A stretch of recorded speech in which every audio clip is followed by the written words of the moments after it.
멀쩡한 의사들의 본격 재능 낭비 프로젝트 나는 사다 시즌4 보이는 라디오입니다. 네, 또 순아님 또 반가. 네, 안녕하세요. 오랜만에 반갑습니다. 네, 순드래곤입니다. 네. 네. 아이고 요즘 말이죠. 네. 코로나 때문에 다 힘들지 않습니까? 네. 할 수 있는 일이 별로 없습니다. 즐거운 일. 네. 야구장에도 못 가. 네. 그나마 요즘 사람들이 좀 열심히 하는 레저 활동 중에 하나가 등산. 등산. 네. 자고로, 응당, 등산이라 하면 회사 부장님들이 산악회를 조직하여 일요일날. 일요일날, 토요일날 모여 해가지고 네. 어디 가갖고 막 올라가서 내려오면 막걸리에 막 이런 걸 먹어야 하는 네. 게 등산인데 그렇죠. 네. 요새 20대, 30대한테 등산은 완전 즐거운 레저 활동이 된 거예요. 그래서 굉장히 많은 20대, 30대층이 등산을 즐기고 있다고 합니다. 좀 전에 말 시작할 때 등산은 응당 그래가지고 여기 3명 다 약간 마음속으로 갑자기 뭔 소리지라고 의아했을 거예요. 응급실 당직인가? 응당은 응당이라 하면 응당 응급실 당직인 거야. 아, 그렇구나. 등산은 응급실 당직 뭐지? 뭐라는 거야? 그치 나만 그런 거 아니지? 아, 진짜요? 아, 그냥 약간 말하면서도 약간 여기 분위기가 좀 이상하다.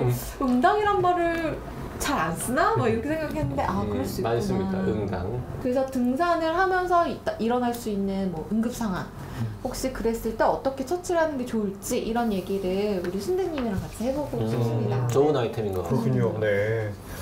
등산 가서 다쳐서 오시는 분들 예전에 많이 봤던 것 같아요. 예전에 많이 봤다는 건 요즘은 별로 없다는 뜻입니까? 요즘에는 좀 많이 보지는 못하는데 왜냐하면 저희 병원 주변에는 산이 그렇게 많지가 않아서 서울대병원 예전에 서울대병원에서 일하실 때는 그렇죠. 서울대나 분당 서울대병원 이런 쪽에서 일할 때는 주변에 산도 있고 해서 산이 아니더라도 뭐 하천 이런 데서 뭐 이렇게 스포츠 즐기시는 분들이 많아서 비슷한 그런 손상으로 오시는 분들을 많이 봤었는데 네네. 지금 쪽은 큰 주변에 산이 없어서 등산하다 다치신 분들을 그렇게 많이 보진 못했어요. 최근에는.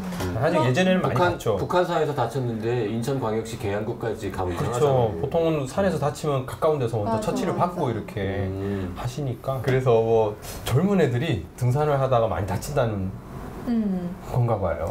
이제 같이 그래서 이제 즐기는 사람들이 많아지면 아무래도 다치는 사람 많아지겠죠. 네. 근데 젊은 분들은 튼튼해서 잘 안 다치지 않아요? 그래도? 나이 드신 분들은 그런 부분도 있는데 또 젊은 사람들이 도전 정신이 강해서 험하게 빨리빨리 그렇죠. 막 뛰어다닌다거나 발목은 진짜 많이 들어요. 발목 접질리는 거? 네, 발목 접지르는 거는 그거는 뭐 산이 아니더라도 굉장히 많이 발생하는 거고 산이면 더더군다나 산에서 생기는 손상의 상당 부분이 발목이 이제 다치는 게 아닐까 생각하는데. 근데 만약에 이렇게 올라가거나 내려거나 이래서 발을 막 이렇게 삐끗했어요. 그래서 좀 아픈데 걸을만 한 것 같아요. 그랬을 때 계속 올라가도 되는지 아니면 그냥 중단하고 내려가야 되는지 그게 좀 궁금해요. 좋은 질문인데 올라가는 길에 삐끗했어. 근데 아파.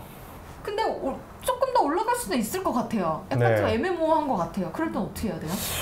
제 생각에는 우선 다치면은 내려오는 게 맞는 것 같아요. 그래서 어떤 문제가 있냐면 우선은 다쳐서 이제 발목에 통증이 있다거나 약간 쩔룩거리는 정도의 어떤 손상이 생겼다고 하면 우선 문제가 생긴 거고 그 손상이 더 심해지지 않게 조치를 취해야 될 거잖아요. 그죠? 그러면 이제 이 정도 올라갔는데 물론 이 정도 더 올라가면 정상이긴 하겠지만은 내가 무리해서 정상을 올라가면 또 내려와야 될 길이 더 길어지는 거잖아요. 그죠? 다시 말해서 다친 그 순간에 포기를 하고 내려왔을 때 생기는 손상량하고 무리해서 올라가서 그것까지 포함해서 내려왔을 때 생기는 손상량을 비교를 해봤을 때는 당연히 무리하면 발목에 더 나쁜 결과가 생길 가능성이 크니까 다쳤다고 하면 무리 안 하는 게 좋을 것 같아요. 그게 첫 번째고, 그리고 또 1차적으로 발목을 한번 다치게 되면 그 발목을 잡아주는 여러 인대라든가 근육이라든가 뭐 경우에 따라서 뼈 이런 게 손상이 생겼을 수 있잖아요. 그죠? 그러면은 그 발목을 지탱해주는 구조물들이 다친 거기 때문에 그 이후에는 훨씬 더 쉽게 다칠 수 있어요. 무슨 말인지 알겠죠? 다음번에 또 똑같이 다칠 수 있는 그러니까 등산을 하는 과정에 예를 들어 요 정도 삐끗한 거를 버틸 수 있는 발목이었는데 한 번 다치게 되면은 요 정도 발목이 돌아가도 더 쉽게 확 꺾여버릴 수 있다는 거죠. 그 등산에서? 네네, 그 등산에서 또 다칠 수 있다는 거죠. 이렇게 야구하다가 네네. 나무 배트가 아주 살짝 미지하게 금이 갔어. 네. 근데 그걸로 또 타격을 하면은 그러면 그 다음에 완전 딱 부러지는 거 이런 거랑 비슷한 겁니까? 역시. 네. 좋은 비유야. 내가 생각해도 좋은 비유인 것 같아. 금이 간 발목으로는 더 이상 무리하지 않고 내려와서 휴식을 취하고 또 그렇잖아요. 내려오면 또 쉬면서 할 수 있는 것들 많이 있으니까. 꼭 끝까지 올라가야 되나요? 저희 그냥 적당히 그냥 목적 이렇게 달성했으면 다쳤는데 내려와야죠. 그럼 포기하고 내려가기로 결정을 했어요. 네네네. 근데 발목은 삐어 있는데 뭐 그냥 내려와도 돼요? 아니면 발목에 뭔가 처치를 해야 되는 거예요? 조금 많이 아파. 많이 아파. 아파요. 네. 조치를 하고 내려오는 게 좋죠. 어떤 걸 해줘야 돼요? 우선은 등산이니까 모든 게 갖춰져 있지는 않을 거고 할 수 있다면 발목을 이렇게 좀 강하게 감아주는 거. 압박한다고 하죠. 컴프레션. 네. 압박을 해주는 게 뭘로 감아요? 압박 붕대를 우리가 들고 다니지 않잖아요. 근데 그렇죠. 보통 이제 땀이 손수건. 나니까. 네. 손수건. 손수건. 네. 아니면 뭐 양말을 좀 벗어가지고 반대쪽 양말 벗어서 좀 감아준다거나. 양말은 네. 생각 못했다. 양말을 이렇게 해서 손수건 같은 걸로 감으면 네. 이게 약간 부피가 커지니까 발목이 신발에 등산화에 안 들어가지 않습니까? 그럴 수도 있겠네요. 네. 아니 반대로 요새는 양말이 이렇게 발목까지 안 올라오는 양말을 신고 등산화를 신는 사람은 있나? 정말 레저용으로 많이 할 수 있겠죠. 고워크 이런 거 신고 등산하는 사람 없냐고? 그렇죠. 그래서 뭐 없으면 어쩔 수가 없는데 있으면은 좀 감아서 압박을 좀 해주는 게 부종이나 염증을 좀 줄이는 데 도움이 되고요. 그 다음에 또 할 수 있는 게 아이싱. 차갑게 해주는 거. 일단 네. 차가운 물을 들고. 그렇죠. 얼음물 이런 건 아마 들고 갈 수 있을 거니까 그걸로 일시적으로 차갑게 해주는 것이 순간 생긴 그런 손상에 의한 염증을 줄여주거든요. 그래서 그 정도 조치는 할 수 있을 것 같아요. 현장에서 그렇게 해주고 내려오시는 게 좋을 것 같고, 뭐 물론 이제 약이 있다면 뭐 진통소염제 같은 거 바로 즉시 먹어주는 것도 좋고. 근데 누가 봐도 못 내려갈 정도로 많이 아프다 그러면 네네. 이제 뭐 119를 네, 사실 그렇죠. 이렇게 하겠지만 이 굉장히 아픈데 119를 부르는 거는 너무 민폐인 것 같다. 맞아, 그럴 수 있어. 이래가지고 억지로 정말 심한 통증인데 막 눈물을 흘리면서 이렇게 막 쩔뚝쩔뚝 내려가요. 이거는 좋은 행동입니까? 나쁜 행동? 아니요, 그게 정말 그 정도로 심한 통증이라고 하면 사실은 부러졌을 가능성이 많고요. 부러진 상태에서는 걸어 내려오는 건 사실 불가능할 겁니다.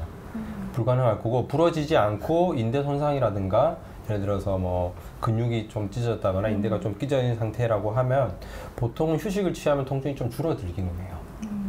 줄어들기는 하고, 좀 휴식을 취하고 아까 말했던 압박을 하고 아이싱을 해주고 조금 경과를 보는데, 그렇게 해서 걸어봤을 때 예를 들어서 아주 살짝 쩔룩일 정도로 해서 움직일 수 있다고 하면 좀 무리해서 내려올 수도 있겠지만은, 그렇게 휴식을 취해봤음에도 불구하고 걷는 게 힘들다 하면은 사실은 부르는 게 맞습니다. 네.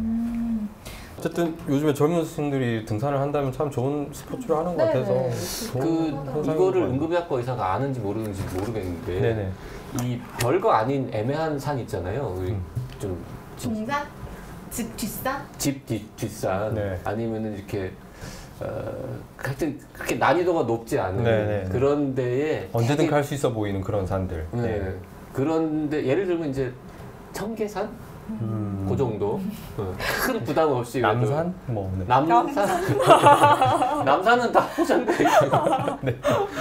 청계산 정도 갈 때 되게 막 비싸고 이렇게 높은 막 목 이렇게 올라오고 하는 최고급 제일 비싼 등산화를 신는 게 오히려 발목을 더 다치게 하는 이런 우려는 없습니까? 무조건 등산화를 갖추어 신는 게 좋습니까? 어떤 것 때문에 그런 질문을 하셨는지 모르겠어요. 혹시 그런 게 더 안 좋다고 그렇게 얘기가 나와 있는 것들이 있나요?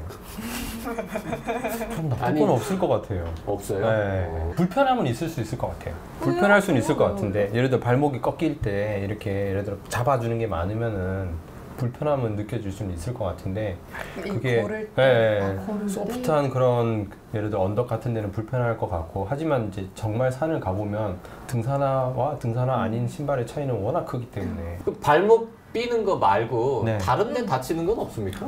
뭐 다른 어쨌든 하지의 뼈들이 부러질 수 있죠. 발목, 그다음에 정강이 뼈도 부러지고요. 넘어지면서 무릎을 찌우면 무릎뼈도 부러지고. 네. 이렇게 막 잘못 짚어갖고 팔이나 이런 데 엉덩이나 그렇죠. 손목도 다치거나 우선 넘어지면서 어디 충격이 가해지면 또 낙상 그렇죠.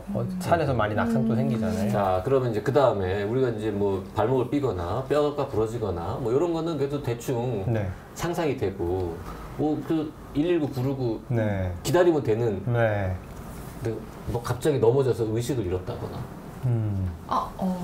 머리를 부딪혀서요? 머리를 부딪혀서 의식을 잃었다거나 아니면은 너무 힘들게 무리해서 올라가다가 실신해서 혹은 뭐 심장에 문제가 생겨서 픽 쓰러졌다거나 뭐 이런 일도 생길 수 있지 않습니까? 그럴 수도 있죠. 우선 다치면 최대한 그 자극하지 않는 거.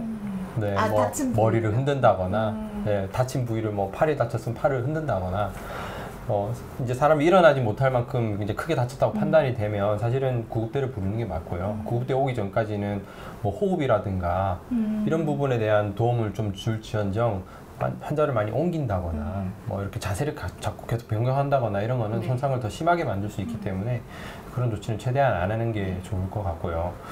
그다음에 의외로 산에 가다가 제가 뉴스로 접하는 것 중에 많은 거는 이제 심장마비 때문에 문제가 되는 경우가 많이 있는 것 같더라고요. 자기의 체력의 범위를 넘어서는 그런 무리한 운동을 하게 되면 심장에 부하가 걸리는데 보통 그때 잘 생기는 증상이 이제 심장이 이제 조여오듯이 통증이 생긴다. 이제 산을 오르다 보면 숨이 차고 할 수는 있잖아요. 적당히 숨 차고 내 이제 평상시 경험했던 범위 내에서 숨이 차고 하는 건 괜찮은데 심장이 되게 조여오는 듯한 느낌이 들면서 숨도 같이 차고 막 식은땀이 갑자기 막 쏟아진다. 뭐 이런 증상이 든다면 바로 그 즉시 등산을 멈추고 119를 부른다거나 누구에게 도움을 요청해야 되는 상황이라는 걸 잘 기억해 주시면 좋겠어요.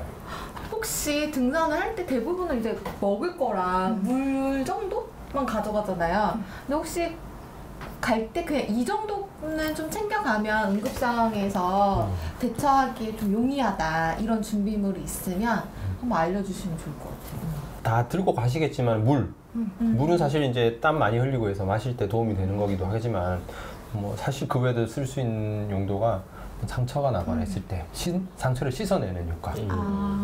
그리고 아까 말씀드렸지만은 얼음물일 경우에 어디 다치거나 삐었을 때 아이싱 해주는 용도로 쓸 수 있으니까 얼음물은 챙겨가시는 게 제 생각에는 도움이 꽤 될 것 같고요. 저는 실은 이렇게 등산을 할 때 뭐 더운 날이건 추운 날이건 막상 올라갈 때는 되게 땀이 흘리면서 더워도 막상 내려올 때는 땀 때문에 추운 경우들이 많더라고요. 그래서 그냥 반팔만 딱 입고 가시기보다는 조금 뭔가 가벼운 자켓이라도 하나 들고 가시면은 그런 때 체온 변화들을 좀 유지할 수 있지 않을까 그런 생각도 듭니다. 그 압박붕대는 부피도 뭐 그렇게 얼마 안 되고 가볍잖아요. 약국에서도 살 수 있습니다. 압박붕대는 등산백에 그냥 하나 넣어놓는 게 어떨까? 혹시 괜찮아요. 내가 아니라 옆에 딴 사람이 넘어져도 얘다 이러고 하나 줄 수도 있고 오다 주웠어. 압박붕대 괜찮습니다. 압박붕대. 사실 요즘 약국에 가면은 뭐 그것뿐만 아니라 간단한 상비약도 팔잖아요. 뭐 부르펜 같은 거, 진통소염제, 아니면 파스. 뿌리는 파스 이런 것도 뭐. 뿌리는 파스. 이런 것도 시원한 거. 옆에 하나 가방에 끼워 다니면은. 저 갑자기 궁금한 게 생겼는데 제가 등산을 좋아하진 않지만 예전에 좀 이제 산에 올라갔다 와야 돼가지고 집 뒷산을 갔다가 왔는데요. 나름 말씀하신 것처럼 이렇게 뭐 체온 유지할 수 있는 것도 있고 막 그렇게 했는데 집에 왔는데 갑자기 막 열이 나는 거예요. 막 열이 나서 이상하다, 뭐지, 왜지? 막 이렇게 해서 결국 집에 있는 그 해열제? 같은 진통 소염제, 뭐 해열제 계열을 먹었더니 괜찮아지더라고요. 왜 등산을 갔다 왔는데 막 열이 나고 몸이 갑자기 아픈 건지 그런 경우는 뭐 때문에 그런 건지. 너무 무리하셨던 게 아닐까? 그냥 컨디션이 나쁜 거 같아요. 등산을 안 갔어도 열이 났을 것 같은. 그런 거예요? 아니 근데 실제 산을 올라가면 체온이 올라가요. 우리 몸의 근육을 굉장히 많이 쓰잖아요. 그렇기 때문에 이제 체온 자체도 이제 어느 정도 올라가고 그게 뭐 적당한 자기 체력 범위 내에서 운동했으면 괜찮았을 건데 그걸 무리했으니까 몸살이 난 거죠. 열은 그렇게 난 거고 몸살도 같이 동반되고. 네, 좋아하시는 분들 뭐 열심히 가시고 무리하지 마시고 등산 안 하시는 분들은 이거 보고 또 나도 가지 말아야겠구나라고 산도 복잡하니까 뭐 좋아하시는 분들 위해서 우리는 양보하자고요. 그럼요. 네.